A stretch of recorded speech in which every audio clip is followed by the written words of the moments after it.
and a very warm welcome. You are watching Gravitas with me, Molly Gambhir. Let's get started.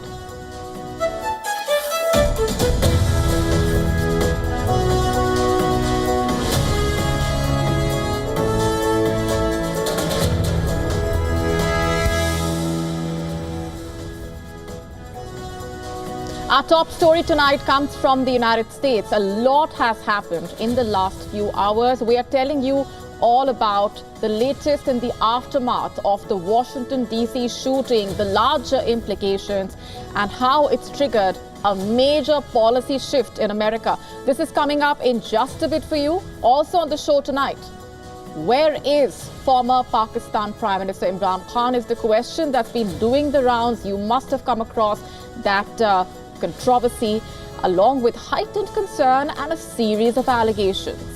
We're joining the dots for you and getting you the complete story.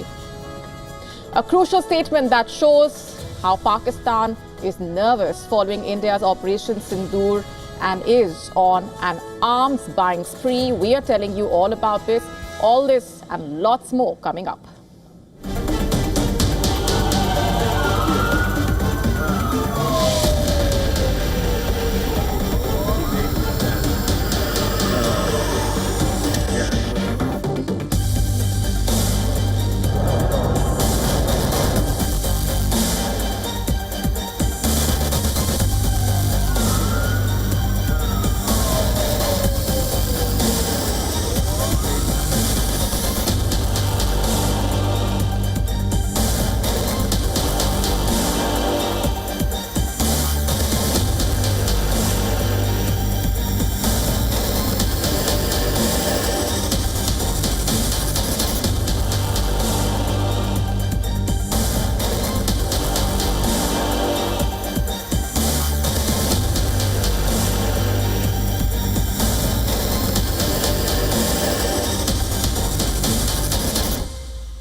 A shooting near the White House has triggered a sweeping policy shift in the United States, with America now suspending processing of all immigration requests from Afghans and deploying 500 additional National Guard troops to the country's capital. U.S. authorities, in fact, say an Afghan national opened fire on 2 National Guard soldiers in a busy lunchtime district just blocks from the White House, forcing an immediate lockdown. And the investigators have identified the suspected gunman as 29-year-old Afghan national from Washington state, whose exact motive is being ascertained. And according to reports, the suspected shooter previously served alongside U.S. forces in Afghanistan. The police saying that the National Guards are in a critical condition and have been taken to hospital for treatment, while the Afghan suspect, who was also injured during confrontation, is also undergoing treatment.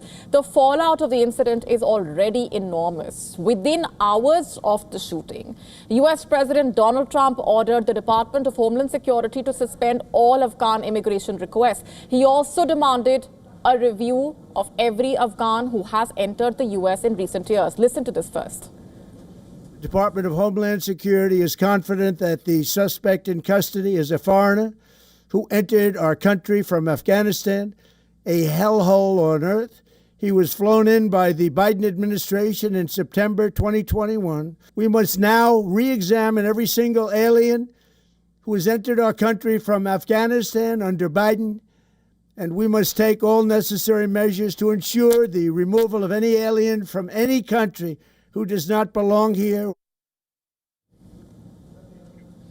And Trump further described the attack as an act of terror. Later in the day, the FBI also said they are treating the case as an ongoing investigation of terrorism. Officials quickly echoed the president's line as well.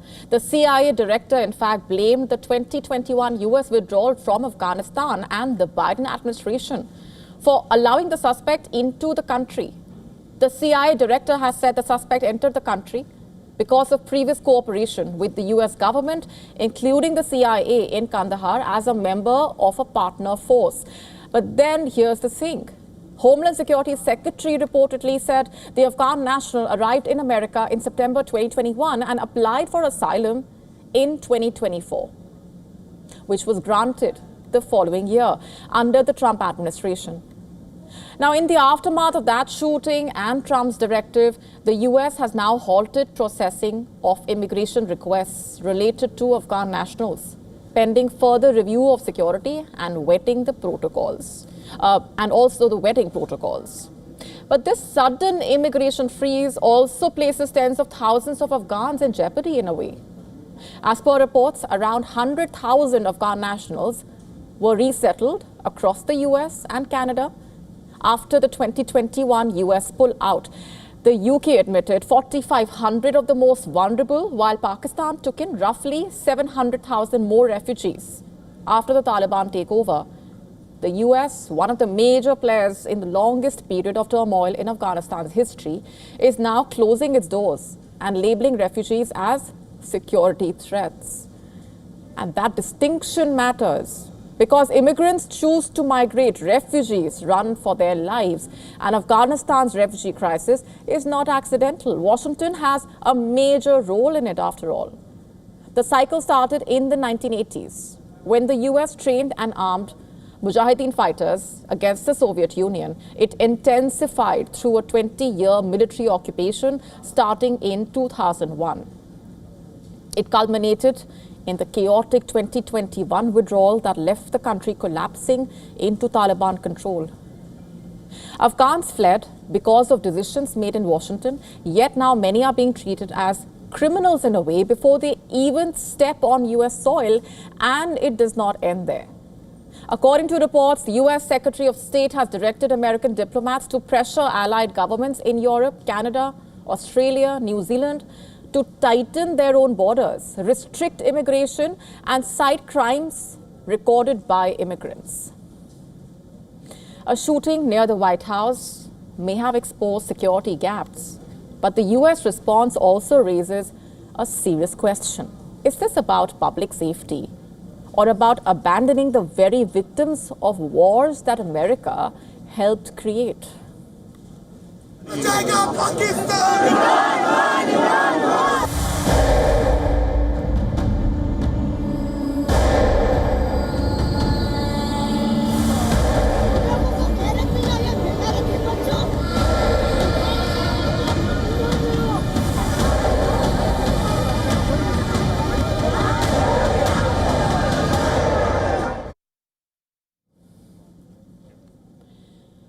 The uncertainty around Imran Khan's health condition has intensified, with huge question marks hanging in the air. The concern is only shooting up. The Chief Minister of Khyber Pakhtunkhwa visited Adiala jail once again. In fact, this was his 8th attempt to meet the former Prime Minister of Pakistan. He alleges that for nearly a month, no one, not doctors, not lawyers, not even Imran Khan's sisters, he alleges, have been allowed to see him, despite court-ordered visitation rights. November 27th was the day of Imran Khan's cases, but today the date has been given as December 20th. Since October 27th, neither doctors, lawyers, nor the PTI leadership are being allowed to meet Imran Khan's sisters. Our concerns are increasing. They should decide which side they stand on, because if their attitude continues like this, the last option left to us is being considered, and God willing, we will adopt the same path again. Now, this comes after a wave of panic triggered by unverified reports circulating on social media. The rumors set off dramatic scenes outside the jail. Imran Khan's sisters arrived at the prison gates for a scheduled family visit permitted twice a week by the Islamabad High Court, and they claimed that they were once again denied access despite standing court orders. What started out as a small sit-in by the sisters rapidly grew into a massive demonstration. Thousands of PTI supporters converged on the site, chanting slogans, clashing with the police. Some reports have said they were attempting to move towards the outer checkpoint of the jail, and the riot police were deployed. The area remained tense for hours. This is the second such protest in just a week. Last week, remember, Imran Khan's sisters alleged they were dragged, manhandled, and briefly detained by the police during another sit-in outside the jail. They accused the authorities of ignoring court orders and keeping Imran Khan in solitary confinement under inhumane conditions. According to the prison officials, Imran Khan remains inside Adiala jail, is fully healthy, is receiving complete medical attention. The political temperature rose further when Pakistan's defense minister stepped into the controversy. He dismissed allegations of mistreatment and instead claimed that Imran Khan was enjoying, quoting, special comforts inside the prison. Asif contrasted this with his own time in prison, saying that he slept on cold floors, ate standard jail food, and had no hot water in winter.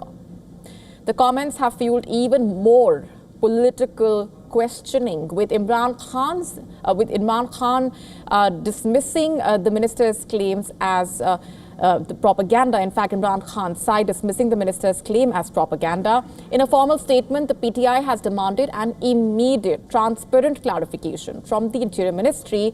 The party says the government must publicly confirm Imran Khan's safety, grant family access, and investigate what they call the rumors being spread online. PTI maintaining that any ambiguity around Imran Khan's condition is unacceptable. They insist that the state bears full responsibility for his well-being. And outside Adiala jail, the protests may have paused, but tensions remain high. PTI supporters vowing to continue demonstrations. If the family is once again blocked from meeting Imran Khan, the police remain stationed in large numbers in anticipation of further unrest. For now, the official word is Imran Khan is inside Adiala jail. He is medically stable and he has not been moved. Imran Khan, remember, is serving a sentence at the Adiala jail in a $1 million corruption case. He also faces pending trials under the Anti-Terrorism Act related to the protests of May 9, 2023. Authorities have charged the PTI founder in around 200 cases, but Khan claims they are politically motivated. But until the former Prime Minister is seen publicly or his family meets him face to face, this political storm surrounding his imprisonment is only going to intensify.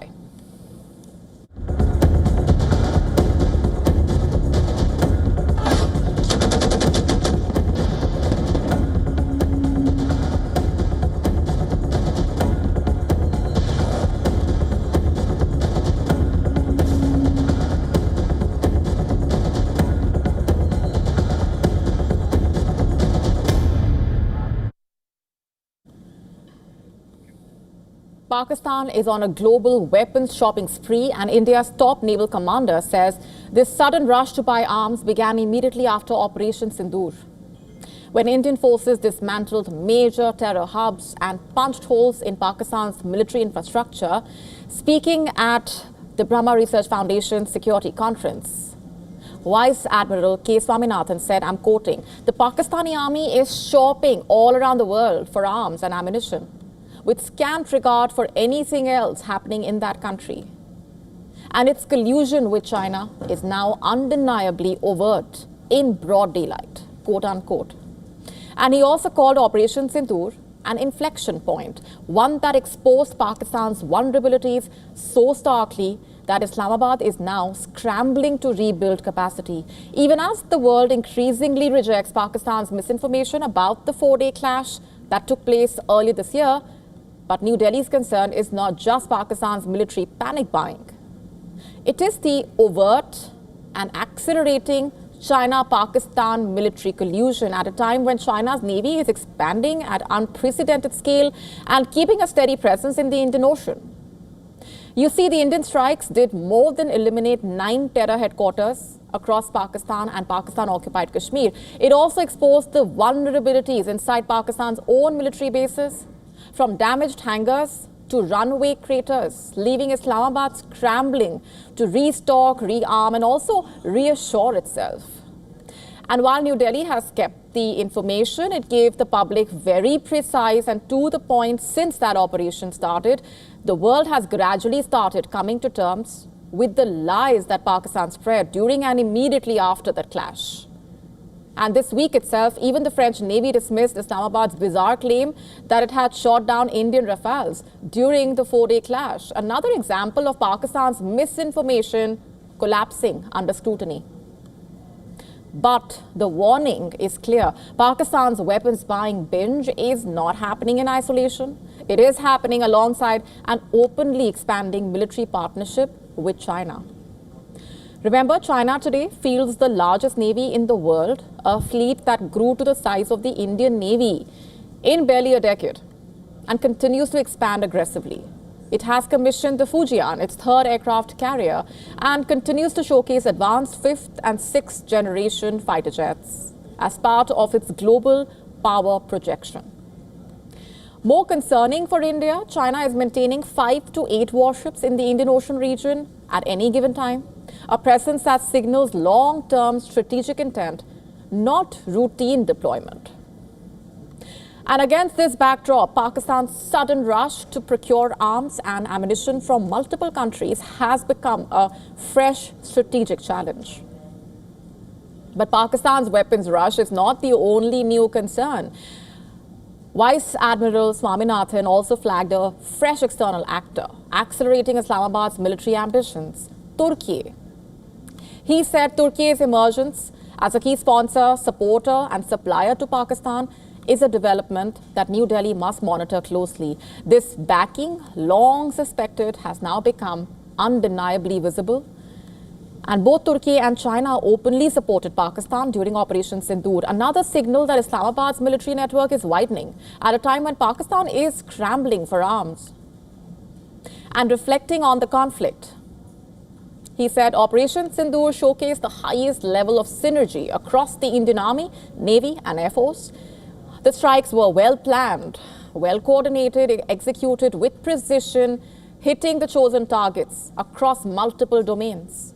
Critically, the success of these strikes, he said, shattered long-standing regional assumptions, namely the belief that Pakistan's nuclear arsenal, backed by covert and overt foreign sponsors, would deter India from launching conventional operations. Operation Sindoor proved the opposite.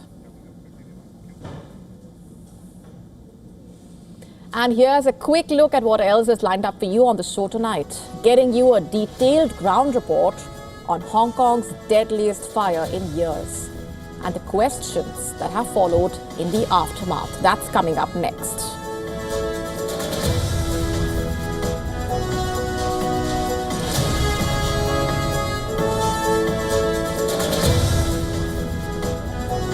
What made Australia list the IRGC as a state sponsor of terrorism? We are decoding that for you along with the latest.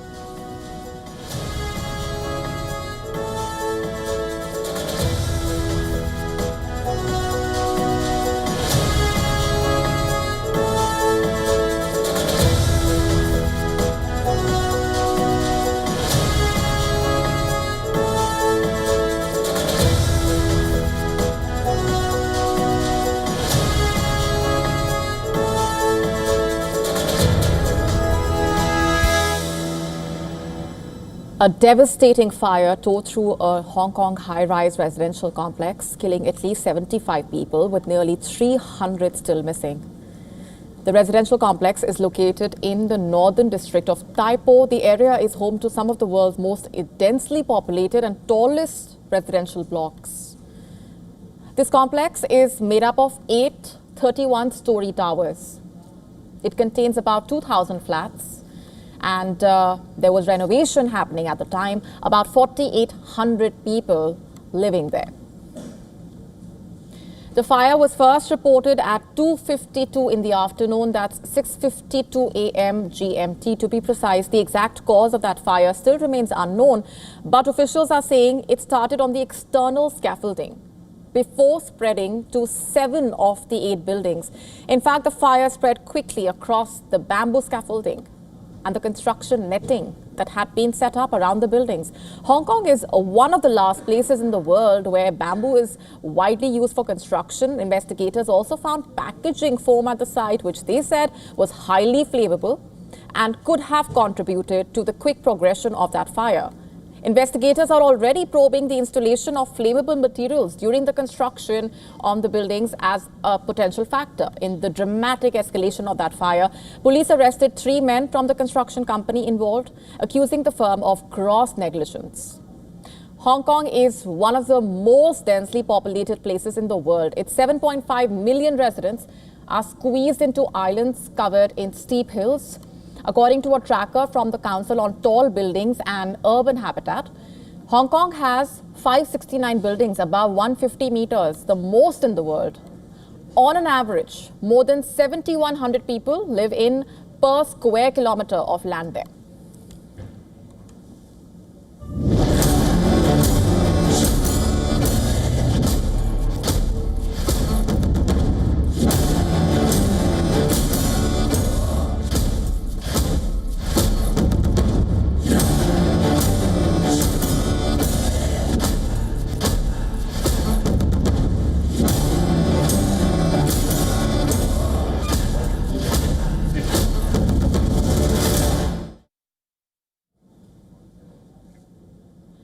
New Delhi and Moscow are reportedly firming up negotiations to add 5 more S-400 Triumph air defense systems, a move that would basically double India's current fleet and raise the total number of such systems to 10. If cleared, this will mark one of India's most significant military acquisitions in recent years. According to reports, India and Russia are currently discussing the framework of the deal. It is still unclear whether the additional systems will be built in India under the Make in India program or purchased directly, like the first batch, bought in 2018 for nearly $5 billion. 2 of those original 5 systems, in fact, are still awaiting delivery. The urgency for these additional systems reportedly stemming from their battlefield performance. During Operation Sindoor, the S-400 played a decisive role by stopping Pakistani fighter jets, including advanced J-10 aircraft, from crossing into Indian airspace. The S-400 reportedly recorded one of the longest range kills in combat history, hitting an enemy aircraft nearly 315 kilometers away. Its rapid shoot and relocate capability also proved to be essential in avoiding counterstrikes. Air Chief Marshal recently called the S-400 the game changer of Operation Sindoor, stating that the system shot down at least 5 high-technology fighters belonging to Pakistan, including jets in the F-16 and the JF-17 class. India reportedly wants the remaining 2 S-400 regiments delivered at the earliest and is exploring the purchase of 5 additional systems. These discussions are expected to feature prominently when the Russian president meets the Indian Prime Minister. Speculation over whether India will acquire Russia's Su-57 fighter jet continues, and according to reports, India is exploring options but has taken no decision yet, and no announcement is expected during Putin's visit, reportedly. Also, reportedly, no firm negotiations underway at this stage. However, the Su-57 remains on the radar because of its long-range weapon-carrying ability, the jet's payload capacity and endurance, making it suitable for strategic strike missions. Of particular interest here is the air-to-air missile, which can hit targets more than 300 kilometers away. India is also considering integrating this missile with upgraded Su-30 MKI fighters. Su-30 MKI fighters. In fact, India and Russia are also reportedly simultaneously working on the Su-30 MKI modernization program. Technical discussions are reportedly ongoing and modalities are being finalized. According to a Times of India report, India is poised to approve a 63,000 crore rupees upgrade package for the first batch of 84 Su-30 MKI fighter jets, equipping them with improved radars, avionics, long-range weapons, and multi-sensor fusion. The upgrade aims to keep the aircraft combat-ready for the next 3 decades.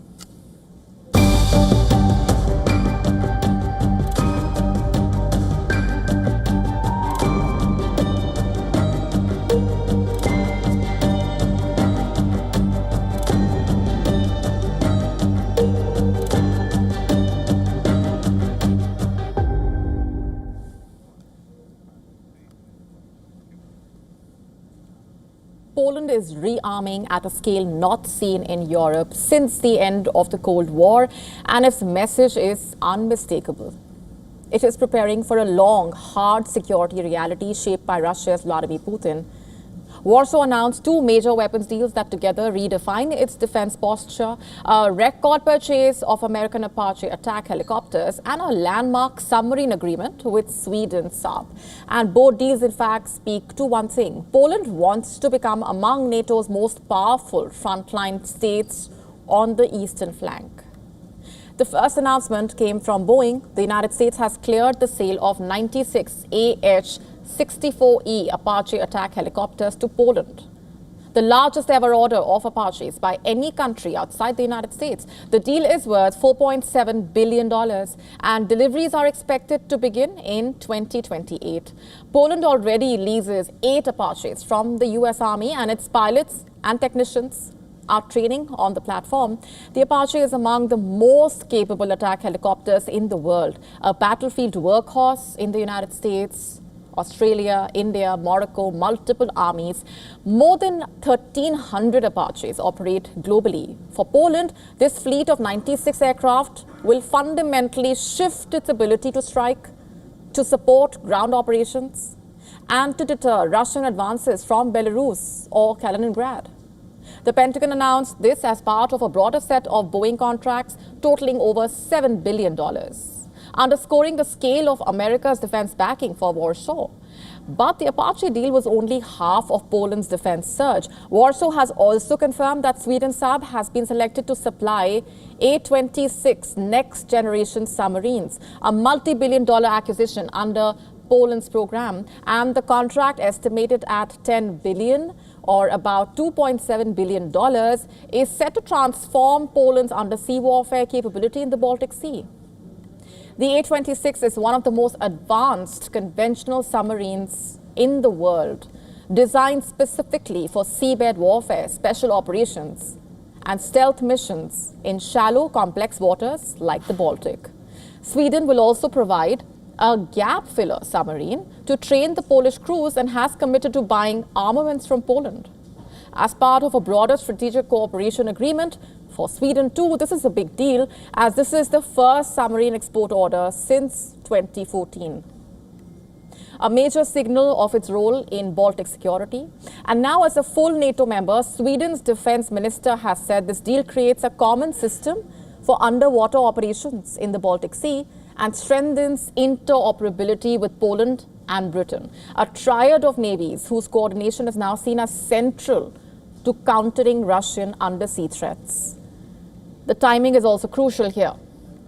The Baltic Sea region has been on heightened alert since 2022 after repeated incidents of damage to gas pipelines and undersea cables, events that many European security agencies suspect involved Russian intelligence or proxies. Even if proof has remained elusive for Poland, the calculus is pretty clear. Its security cannot be outsourced, and that is why Warsaw has invested more than 4% of its GDP on defense, the highest in NATO, outpacing even the United States. Of course, the Ukraine war served as a trigger, but Poland's strategic shift is much broader. It views Russia as a long-term, multi-decade threat that demands a military capability far beyond its Cold War legacy, and this week's weapons deals marking a significant inflection point.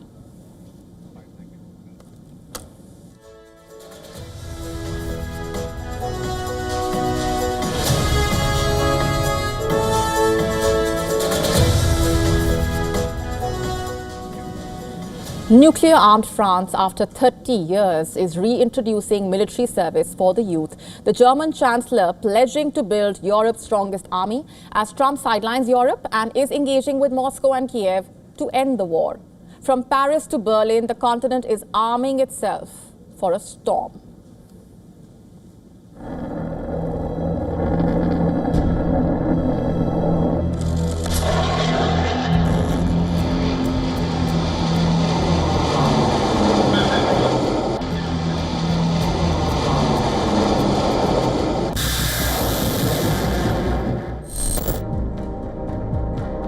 For Europe, the reckoning is here. Europe's military machine is roaring back to life, hardening battle lines in an era of profound uncertainty.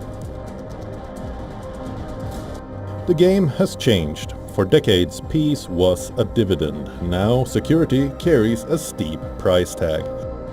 France is making a big move.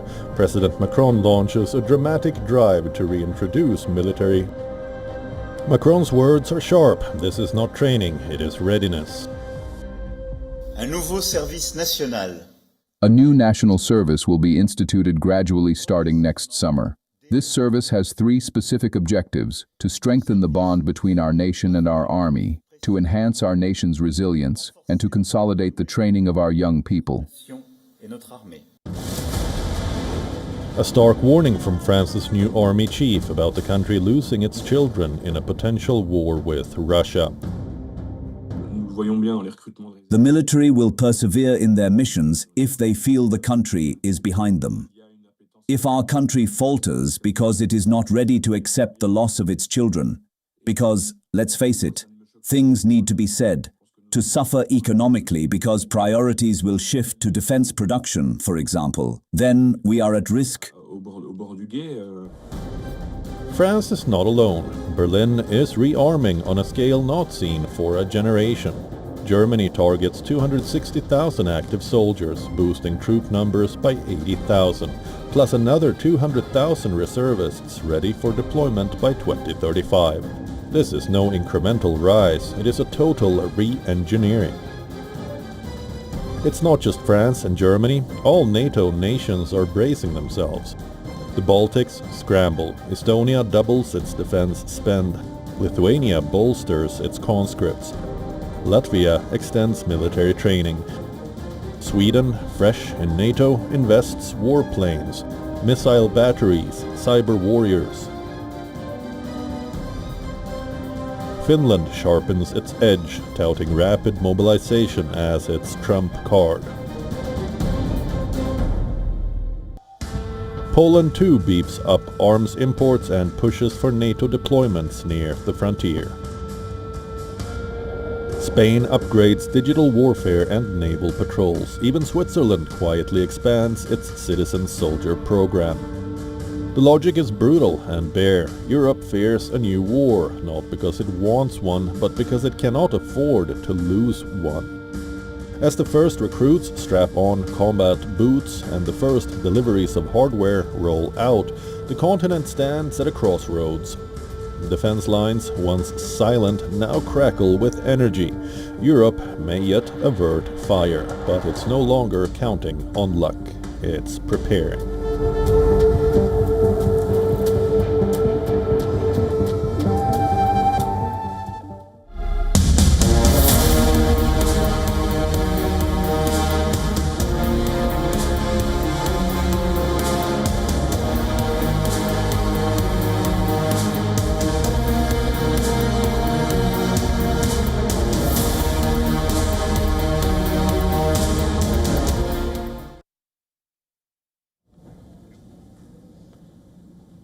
Could there be a G20 minus South Africa? Now that question comes up because President Donald Trump has barred South Africa from next year's G20 summit to be held in Miami. Yes, you're hearing that right.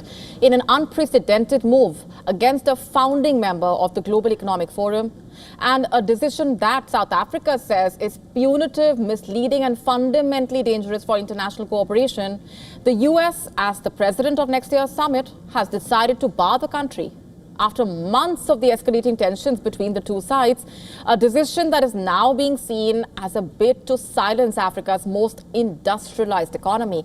After trade penalties, foreign policy collisions, as well as, and perhaps most importantly, Trump's claims of what he calls white genocide in South Africa.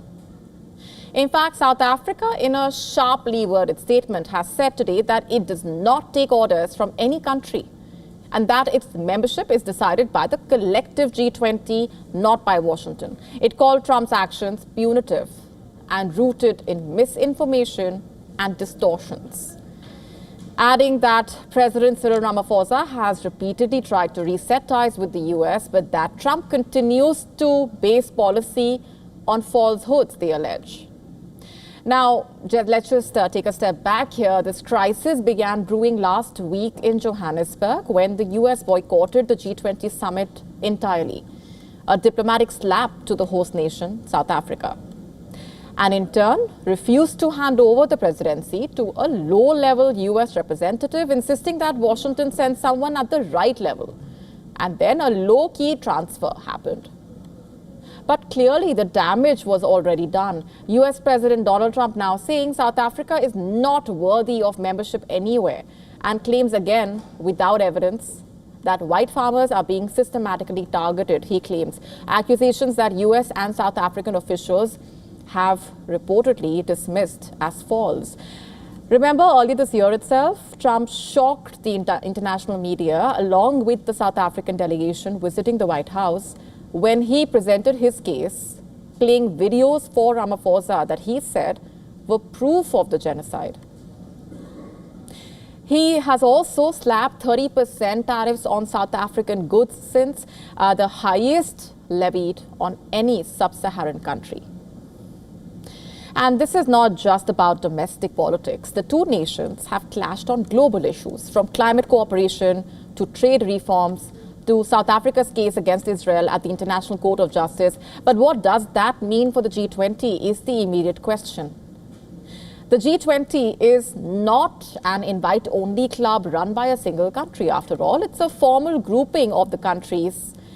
And now the African Union has been added as well. And to many countries, of course, it holds significance. Trump's decision appears to undercut the entire purpose of the forum in a way, to keep the world's major economies at the same table. Even when they disagree this time, the table may have a missing chair. And it's a chair reserved for Africa's most powerful economy. As the Miami G20 summit approaches, a key question is, can one member ban another in such a way? Or will the rest of the G20 challenge Trump's decision and reassert that no single country gets to define the membership of a global body?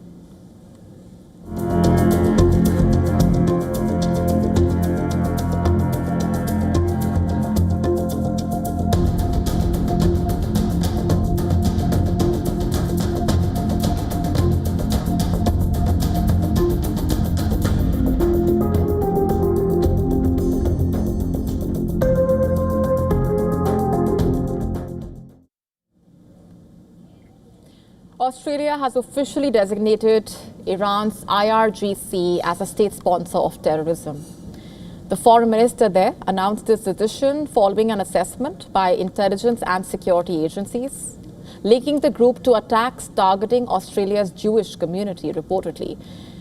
The government accused Iran of directing 2 high-profile arson attacks in 2024, including several other incidents. In fact, Australia also expelled Iran's ambassador, giving him 7 days to leave the country. This was the first case of ambassadorial expulsion since World War II, in fact. Under the new Criminal Code amendment, it is now a criminal offense to be associated or support a designated state sponsor of terrorism, with penalties of up to 25 years in prison.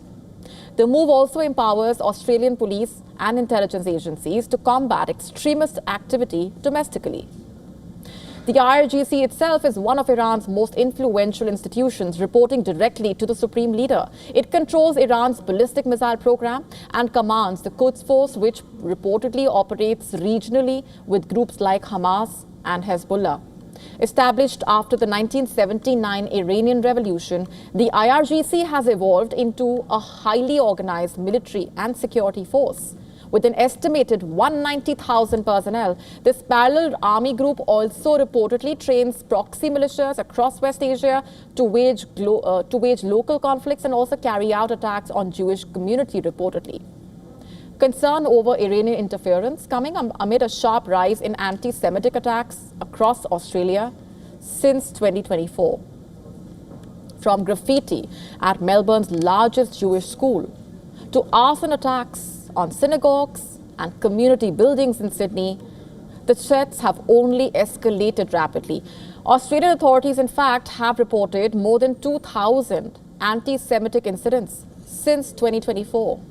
High-profile cases including the October 2024 torching of Lewis's Continental Kitchen in Sydney and the December 2024 attack on the synagogue in Melbourne. Police have also foiled an attempted synagogue attack involving explosives in January 2025. In response, the Australian government has strengthened legislation on hate speech and state-sponsored terrorism and continues to work closely with international partners to monitor and counter these threats. Australia now joining countries like the US, Canada, Saudi Arabia, Sweden in designating the IRGC as a terror organization, sending out a strong message in a way that any acts of hate or violence, whether domestic or foreign orchestrated, will not be tolerated.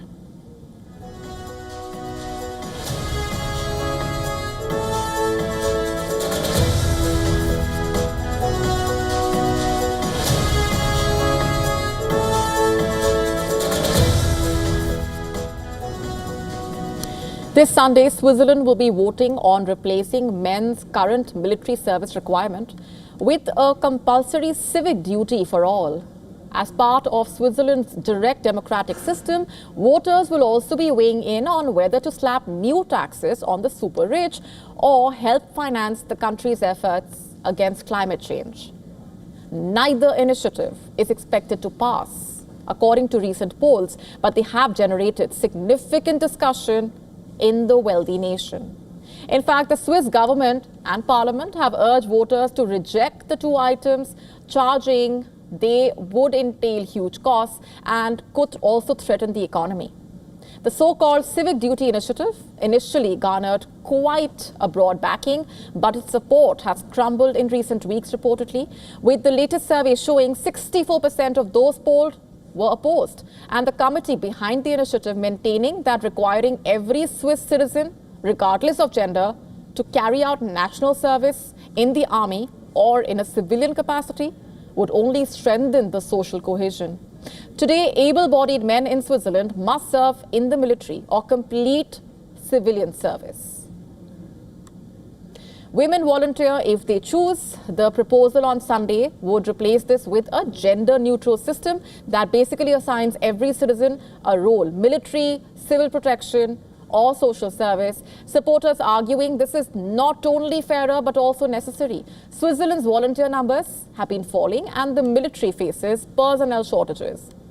They say women already contribute massively to unpaid labor, childcare, elder care, community work, and that formalizing civic duty could make the country stronger, more cohesive, and better prepared for crises. They say equality cuts both ways. If men must serve, women should too.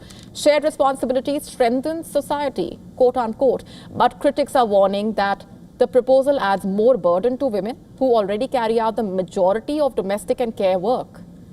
And then there's the price tag, of course. The Swiss government estimating a universal system could nearly double costs, overextend civil defense networks, and disrupt the labor market. Beyond the gender debate, the vote is also a test of how far Switzerland is willing to actually go in recalibrating national security. With conflicts in Europe squeezing military resources, some Swiss leaders are warning that weakening or reorganizing conscription at this moment could be risky. On the same day, voters also decide on another explosive proposal, an inheritance tax targeting the ultra-rich. What's the plan?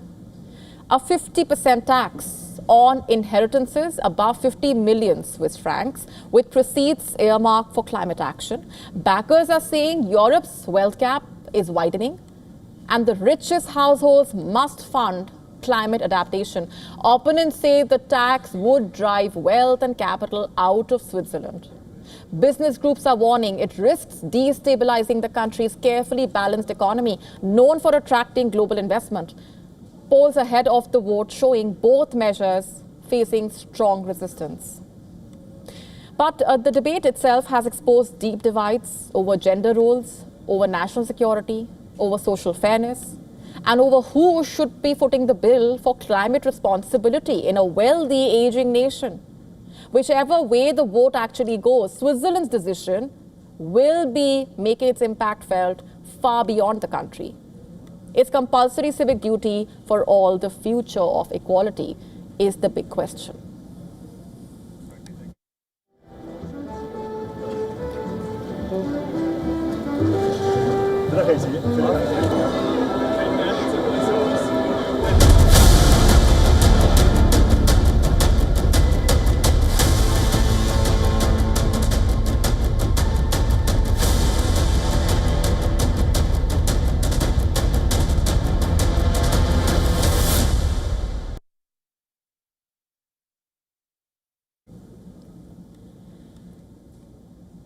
On to India now. The Supreme Court is taking a hard look at what goes viral online, saying self-regulation by platforms is simply not enough.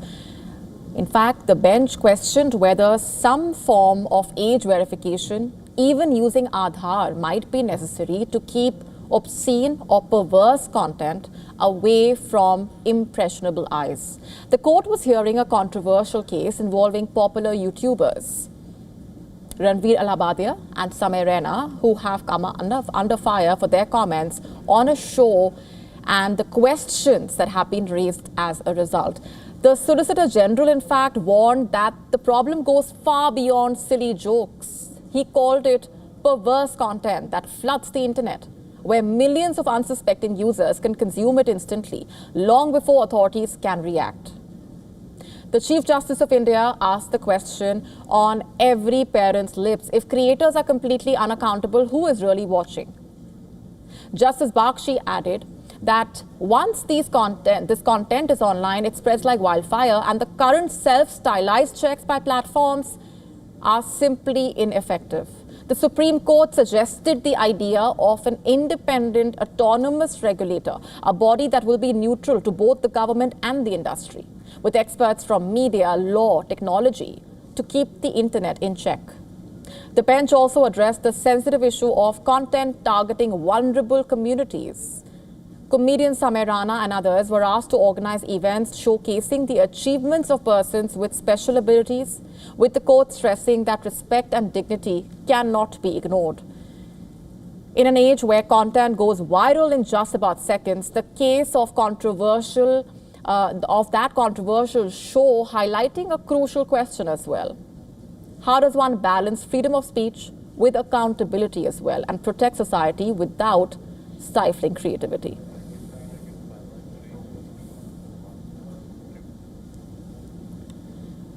The earth breathing, ancient and alive in a surge of fiery motion, 5 volcanoes erupted across the world within just 72 hours.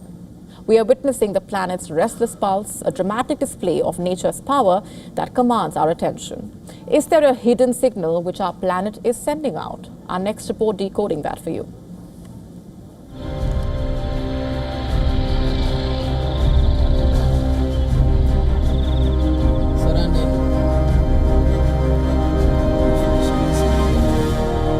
A roar breaks the silence of Ethiopia's highlands. After 12,000 silent years, Mount Haile Gubi explodes into life. Molten rock sweeps into the desert night, painting the sky in red and gold. Scientists scramble to understand why this ancient volcano suddenly stirred from its prehistoric sleep. Thousands of miles away, Indonesia, home to more than 100 active volcanoes, is glowing again. In the last 30 days, Indonesia recorded 1,400 quakes of magnitude up to 6.4. The Pacific Fire Belt ignites, Semeru rumbles, then Sanjang API bursts. Hours later, Liwatobi joins in 3 eruptions in near succession. Indonesia lies in the ring of fire where 90% of the world's quakes occur due to interactions among 15 major tectonic plates. To the north, Russia's Bezimiany roars, blasting ash 10 kilometers into the air, a vast plume drifting across Kamchatka, reaching commercial air lanes. Pilots are warned, flights are diverted. It's a display of raw geological power. And yet, within the destruction lies beauty. In Hawaii, the Kilauea volcano glows under the night sky. Rivers of magma twist across black rock, the surface shimmering like liquid glass. It's the same force sculpting continents and building islands, the heartbeat of a living planet. Experts warn that these eruptions, though dramatic, are not linked. Earth's crust is a restless, shifting skin powered by heat and pressure, deep below. Each volcano moves to its own rhythm, guided by tectonic forces that have shaped the planet for 4 billion years. For now, there's no sign of a global chain reaction, just a sharp reminder that beneath our feet lies a world still alive, unpredictable, and endlessly powerful.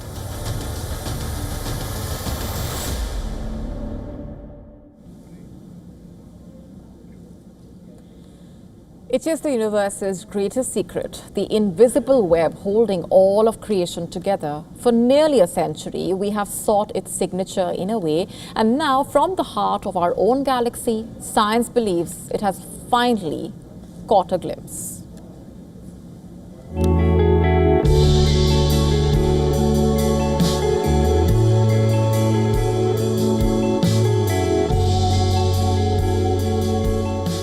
A silent force fills the universe. We cannot see it, we cannot touch it. The search for dark matter has been one of science's greatest hunts, a cosmic detective story stretching across decades. We only know dark matter exists because of its crushing gravitational pull, forcing stars to spin faster than they should, acting as the invisible glue that stops galaxies from tearing themselves apart.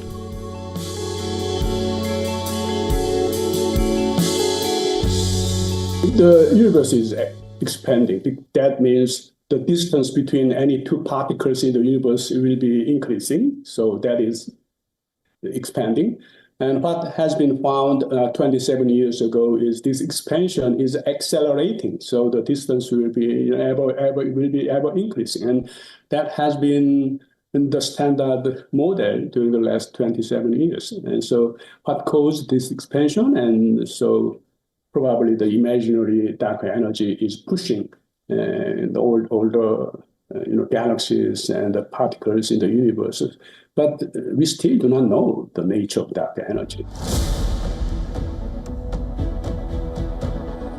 And now, a Japanese astrophysicist believes to have finally found the first direct clue, a strange burst of gamma rays, light from the darkest corners of the universe, possibly created by dark matter itself. The findings, published in the Journal of Cosmology and Astroparticle Physics, offer insights into the wild hunt for dark matter. Dark matter is universe's biggest mystery. It makes up 85% of all matter yet. It is invisible. It does not shine. It does not burn. It slips through planets, stars, and us like a ghost. And still, it holds galaxies together, shaping the cosmic web. Without it, the Milky Way would fly apart like sparks from a broken wheel.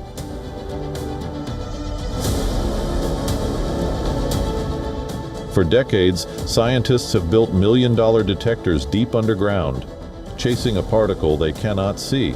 Telescopes scan the sky, searching for a signal that refuses to appear.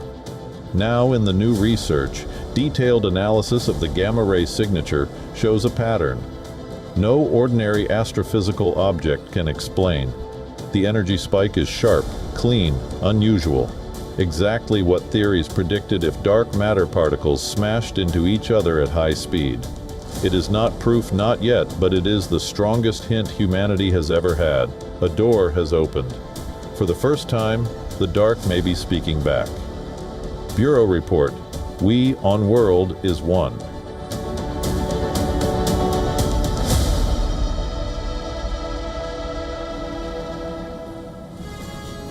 And with that, it's a wrap on this edition of Gravitas Tonight. This is me, Molly Kampir, signing off. Thanks very much for watching.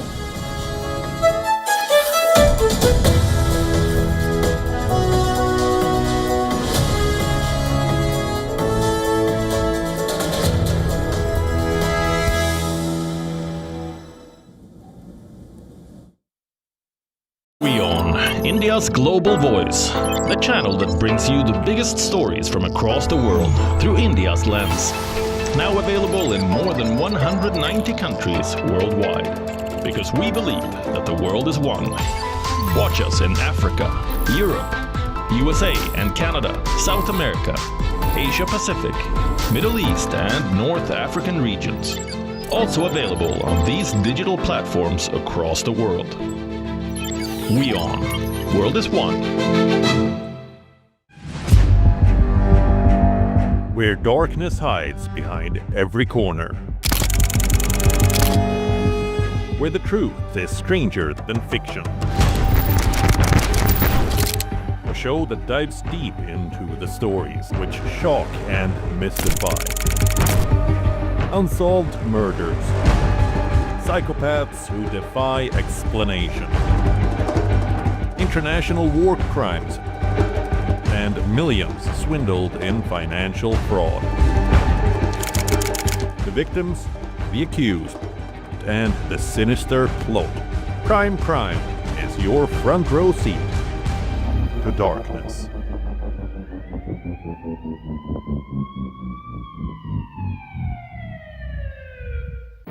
Rashtriya Swayamsevak Sangh. To some, it's an extreme ideology. To others, it's the very soul of India.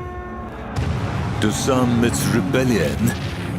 To others, it's a principle of nation building. Coming soon to challenge perceptions in RSS Centenary Year, Kesariya at 100.